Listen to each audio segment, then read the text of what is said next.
So what I did here, and you can see as well in class, I have typed in words like I'm using the MGX. I did pen tracing with, you know, if I want to make my own type of letter or graffiti letter or whatever I want to do, I could build and make them on my own.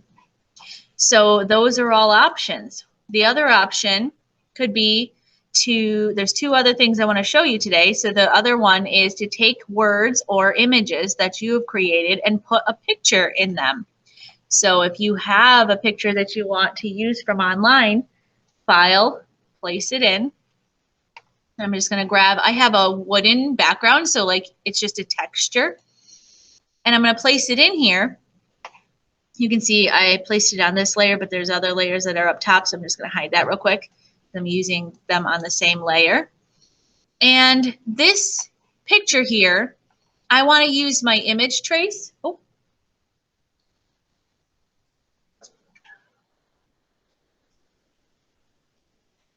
Sorry guys, the plug wasn't working in class on the projector. Now it is.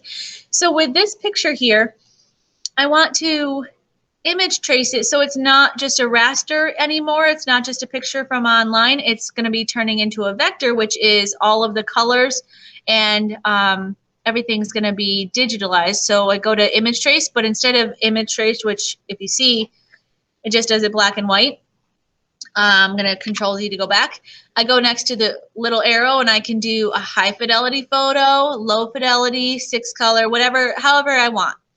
Basically, it's how much detail do I want it to be. And then really quickly, I'll show you. It takes a little bit, and I know for your computers at home, it's going to take even more. But you can see now, if I zoomed in, all of these become colors. So this is really the important part about vector art in Adobe Illustrator, is that it transforms it into color blocking. And if you were to make this a business card or a billboard, it won't matter. It'll just essentially make it larger, make it smaller with the points per inch, instead of stretching it like Photoshop will do. So what I'm going to do, I'm going to right-click Arrange, Send to Back, just to show you how it's done. If it's going to work. There we go. Okay, sorry, it's taking a little bit. And what we're going to do today, I'm just going to show you how you can merge pictures. Say you have a sunset picture, or you have a picture yourself. You're going to take your text, hold Shift, and grab the picture, and I right-click and I say Make Clipping Mask.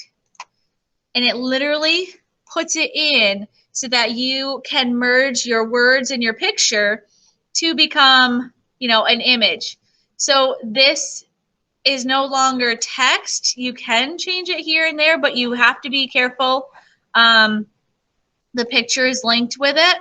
So you can always right click, you know, and you can go back, or Control Z to go back, put the words in again. So if I wanted this, hold Shift, click here, right click, make clipping mask. Now it's in there. And I would do that many different times if I have different pictures. But if I click it, you can see, you know, it's got the background picture in there. So the other thing I wanted to show you guys, besides, you know, making your own font, of course, or using font that you have, is to, when you type, I'm going to bring back actually layer 1, layer 2. When you type, I put 2 words over here. I'm using the word curve.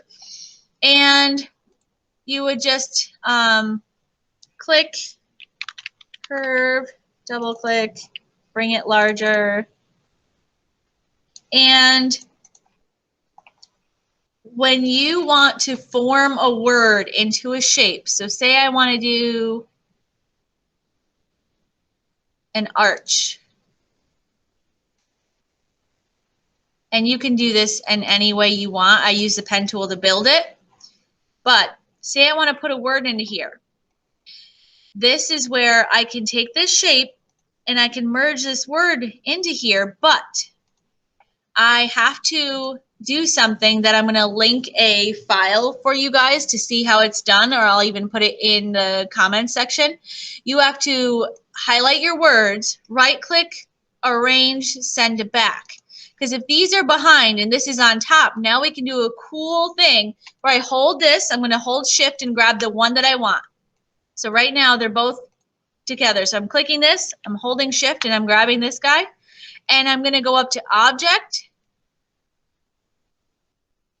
down to envelope distort, and make with top object. And I will put this all in the instructions. And look what it does. It forms it to your words, your shape. So say I have, oh, I did want to show you, see how that capitalizing curve to that curve? If you have lowercase here, object, envelope distort, make with top object, it doesn't exactly follow. So capitalizing is definitely better. It doesn't, you know, it still makes it look cool, but it's not going to be a perfect on that edge. And then also the font. It's a good idea to have bold font, make with top object, because the bold font fills it in better. So that's why I did all three options, and I like the top option best. I'm going to copy this and paste it again just to see.